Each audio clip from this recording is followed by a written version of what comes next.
মাটি দিয়েও যে এত সুন্দর চোকার সেট বানানো সম্ভব, না দেখলে কিন্তু বিশ্বাসই করতে পারবেন না।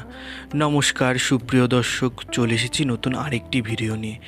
আজ আমি একটি মাটি দিয়ে চোকারের সম্পূর্ণ সেট, মানে আংটি এবং কানের দুলসহ একটি চোকারের সম্পূর্ণ সেট আপনাদের সামনে বানিয়ে তুলে ধরব।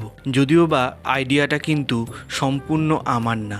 আমি পিন্টারেস্ট অ্যাপটিতে অনেক দিন আগেই এরকম পাতা মডেলের একটি আংটির ছবি দেখেছিলাম। সেই ছবিটির অনুকরণ করেই প্রাকৃতিক মাটি এবং কৃত্রিম মাটি, মানে মোল্ডেড ক্লে, দুটোর সংমিশ্রণে আমি একটি সম্পূর্ণ সেট বানিয়ে ফেললাম। আমি জানি না আইডিয়াটা কার, যদি সে আমার ভিডিওটি দেখে থাকে অবশ্যই আমাকে নক করবেন। তারপরে চলে আসছি ভিডিওতে। আমি কিন্তু প্রথমে একটি ফুলের কাটার দিয়ে এই পাতাগুলো কেটে বানিয়ে নিয়েছিলাম এবং পাতায় জালকগুলো করার জন্য কিন্তু আমি একটি টুলসের ইউজ করেছিলাম। পরবর্তীতে আমি কিন্তু কিভাবে বাড়িতে বসে কোনো টুলস ছাড়া বানাবেন সেটিও কিন্তু দেখিয়ে দিলাম। প্রথমে একটি চাকু দিয়ে কেটে নিলাম, তারপরে হাতের মাধ্যমে পাতাটির সম্পূর্ণ আকার দেওয়ার পর একটি মোটা ধরনের সুই অথবা পেরেক দিয়েও চাইলে আপনারা কিন্তু এরকম পাতা বানাতেই পারবেন। তারপরে আমি সেইগুলোকে রোদে ভালো করে শুকিয়ে পুরানোর ভিডিওটি আর তুলে ধরলাম না। আমি মাটির উনুনে রান্না করার পরে যখন অল্প অল্প আগুন থাকে তখন ফেলে দিই, সেইভাবেই পোড়া হয়ে যায়। আমি আলাদা করে আর কোনো খাটনি করি না। আপনাদের কাছে উনুন না থাকলে আপনারা কিন্তু পাতা হোক বা কাঠের গুঁড়ো হোক, যাবতীয় কিছু একভাবে আগুন জ্বালিয়ে নেভা নেভা আগুনের মধ্যে মাটির জিনিসগুলো দিলেই কিন্তু সম্পূর্ণভাবে পুড়ে পাকাপোক্ত হয়ে যাবে। তারপরে আমি এখানে বেস করার জন্য ক্লে মেখে নিয়েছি। ক্লে মেখে নেওয়ার পরে সেইগুলোকে একটু মোটা করে বেলে নিয়েছি। তারপরে একটি বোতলের ঢাকনি নিয়ে আমি গোল গোল করে কেটে নিচ্ছি। এখানে মার্কেটের কাটারগুলো ইউজ করা যেত, কিন্তু আমি প্রয়োজন অতিরিক্ত কোনো টুলসই রাখিনি। আমার যখন কাজ চলে যাচ্ছে আমি সেই দিয়েই মোটামুটি কাজ চালিয়ে নিচ্ছি। তারপরে সেইগুলোকে আমি আলতো হাতে পাউডার দিয়ে মসৃণ করে নেওয়ার পরে এখানে একটু মাথাটি কেটে নেব। ভিডিওর থাম্বনেলটিতে দেখেছেন পুরোটি কিন্তু গোলের ওপরে পাতাটি আটকানো নেই, একটু মাথার দিকটা কাটা ছিল, সেইটারই শেপ আমি কিন্তু সুন্দরভাবে দিয়ে নিচ্ছি। তারপরে এটিকে বসিয়ে নিলাম, এরপরে শুকিয়ে নেব। আমাকে রিসেন্টলি অনেকেই মেসেজ করছে যে আমার কাছ থেকে তারা কাজ শিখতে চায়, মানে হ্যান্ড স্টিচ এবং এই ক্লে জুয়েলারি সংক্রান্ত। আপনাদের মধ্যে কেউ যদি আমার কাছ থেকে এই কাজ শিখতে চান তাহলে অবশ্যই আমার সঙ্গে যোগাযোগ করবেন। আমি খুব তাড়াতাড়ি একটি অনলাইন ক্লাসের ব্যবস্থা করতে চলেছি। আপনাদের যদি আমার কাজ বা আমার জুয়েলারি বানানোর টেকনিক পছন্দ হয় তাহলে অবশ্যই আমার সঙ্গে যোগাযোগ করতে পারেন।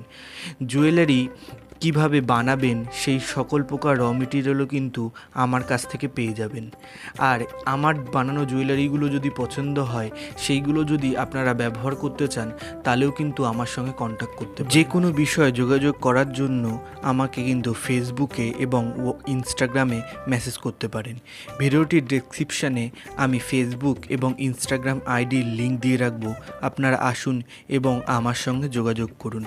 প্রতিনিয়ত নতুন নতুন জুয়েলারির আপডেট পেতে আমার ফেসবুক এবং ইনস্টাগ্রাম পেজ দুটিকে কিন্তু ফলো করে রাখতে পারেন। সেখানে আমি প্রতিদিনই নতুন নতুন ভিডিও নিয়ে আপনাদের সামনে হাজির হই। কথা বলতে বলতে বেশ জুয়েলারিটি নিয়ে অনেক দূরে এগিয়ে গেছি।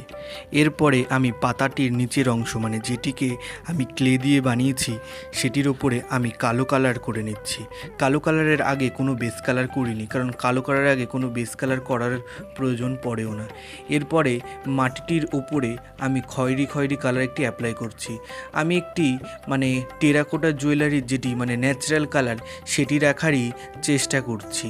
আমি আলাদা করে ওই সবুজ, লাল, নীল এরকম কোনো কিছুই অ্যাপ্লাই করতে চাইনি। আমি মাটির সঙ্গে মিশিয়ে মাটি একটি কালারই রাখার চেষ্টা করছিলাম, সেই জন্যই আমি এই কালারটি করছি। আপনারা চাইলে কিন্তু যাবতীয় কালার যেটি আপনাদের পছন্দ হয় সেটি অবশ্যই অ্যাপ্লাই করে দেখতে পারেন, আশা করি ভালোই লাগবে। আমি ক্লে দিয়ে বেস বানিয়েছি, তার কারণ হচ্ছে ক্লে দিয়ে বেস বানালে হলো আংটি বসাতে এবং কানের হুকগুলো অ্যাড করতে সুবিধা হয়, মাটিতে কিন্তু অতটা পাকাপোক্ত হয় না। এরপরে আমি টার্সেল বানিয়ে নিয়েছি। টার্সেলে আমি কিন্তু কোনো প্রকার সুতোর বল ইউজ করিনি, এখানে কাঠের কটি বিটস ইউজ করেছি। 2টি কালারের 3টি কাঠের বল আমি ইউজ করেছি। আপনারা চাইলে কিন্তু অন্য কোনো প্রকার বিটসও কিন্তু ইউজ করতে পারেন। আমার জন্য এই কালারটির সঙ্গে ম্যাচিং করে এটি সবথেকে বেশি ভালো লাগছিল। আমি কোনো ভিডিওতেই কিন্তু কিভাবে টার্সেল অ্যাড করি মানে ক্লে জুয়েলারির সঙ্গে সেটি দেখিয়ে উঠতে পারি না, ভিডিও অযথা লম্বা হয়ে যায়। এই ভিডিওটির মধ্যে কিন্তু আমি আংটি, কানের দুল কিভাবে ক্লে জুয়েলারিতে অ্যাড করি সম্পূর্ণ কিন্তু আপনাদের সামনে তুলে ধরছি। প্রথমে আমি একটু আঠা দিয়ে তারপরে আংটির বেসটি লাগিয়ে নিয়ে আরও একটুকুনি ক্লে মেখে নিয়ে সেটিকে হাত দিয়ে চেপে চেপে খুব সুন্দরভাবে বসিয়ে নিচ্ছি। সেম একইভাবে কিন্তু আমি কানের এবং চোকারটির মধ্যেও টার্সেল অ্যাড করব। অ্যাড করার আগে কিন্তু আমি প্রথমে একটু স্ক্র্যাচ করে নিয়েছিলাম একটি চাকু দিয়ে। আপনারাও এই বুদ্ধিটি অ্যাপ্লাই করবেন, আশা করি খুব পাকাপোক্তই হবে। তারপরে খুব সুন্দরভাবে কিন্তু চেপে চেপে হাত দিয়ে আমি কানেরটিকেও সেট করে নিলাম। এবড়ো খেবড়ো থাকলে কিন্তু কানের পরতে অসুবিধা হবে। সুতোর দড়িটিকে কিন্তু খুব আলতো হাতে এখানে লাগাতে হবে, কারণ এই কালো সুতোতে একবার যদি কোনোভাবে আশেপাশে ক্লে লেগে যায় তাহলে কিন্তু সেই সাদা সাদা একটি দাগ থেকে যাবে, তাহলে কিন্তু টার্সেলটি পরার সময় আর কিন্তু সুন্দর থাকবে না, সেটি একটু কীরকম লাগবে দেখতে।